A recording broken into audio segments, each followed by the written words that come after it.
Hashtag message to feminists. You can't be serious.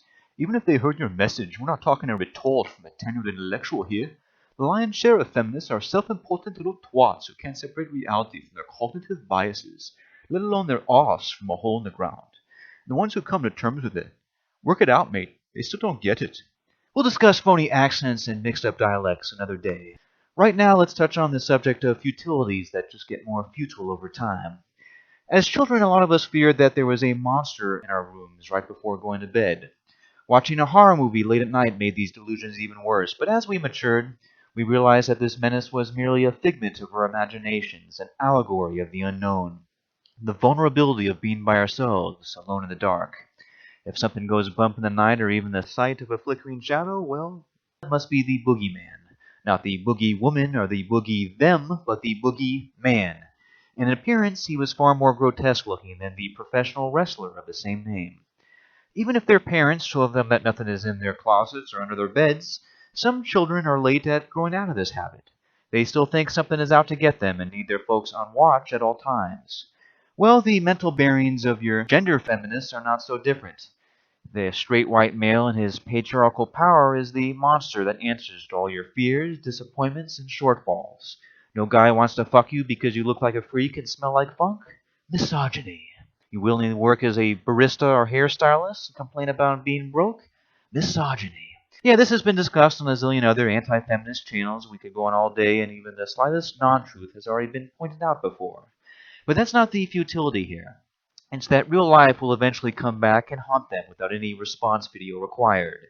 Not only is the straight white male not responsible for anyone's personal problems, but he's nowhere to be found. You've alienated him so much over the years by taking his lunch money and accusing him of being the bully in the situation that he wants nothing more to do with you. Protected groups, specifically women, are already receiving enough perks and free passes as it is, and discovered that they've been following a den of wolves in sheep's clothing. The elites, the academics, and the mentally unbalanced bulldykes who keep this fringe afloat. The next futility is that the process only repeats itself.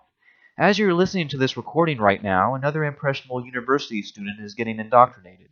And it's not only from the gender studies professor, but the tenured laureate of linguistics. So in essence, creating a message video to a YouTube feminist is like spraying pesticide on a few drone ants while the queen prepares her next colony. We should be focusing on her then, right? Well, that's kind of the next snag. These cowards consider themselves such whiz kids that they're too special to leave their ivory tower and preach their gospel as openly as their disciples. They leave that dirty work to the Watsons, the Dunhams, the Valentis, and the Sarkeesians. And by rebutting them, you're still not dethroning the queen. In fact, in some ways, you're basically enabling them. They focus not on your response, but a subset of black sheep who follow quote-unquote red pill wisdom. So what's the ultimatum, anti-feminists?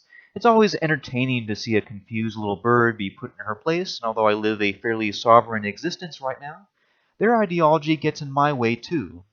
But the culprit is not the messenger, it's the ones creating them.